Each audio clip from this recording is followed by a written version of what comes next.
So this is a bit of a funny video because it's a bit of a chicken and egg problem. I have to make a bogus post on the forum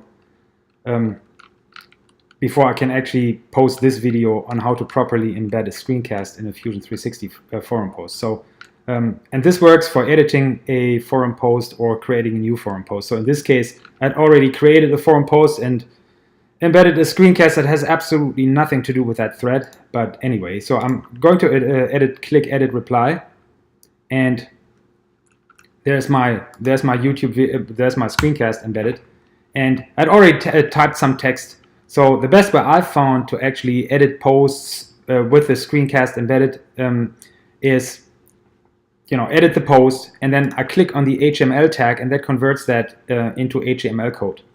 And then when you want to embed a screencast, you get these messages that your screencast is ready, and you click on that link.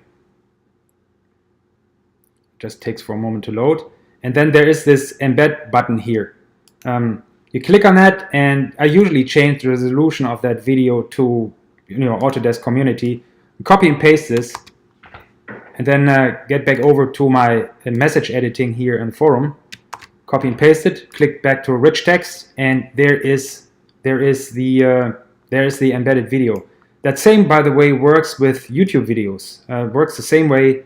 When you click on the share button under a YouTube video, there is an embed, I think, button also, and that also brings up a screen that allows you to copy and paste this HTML code.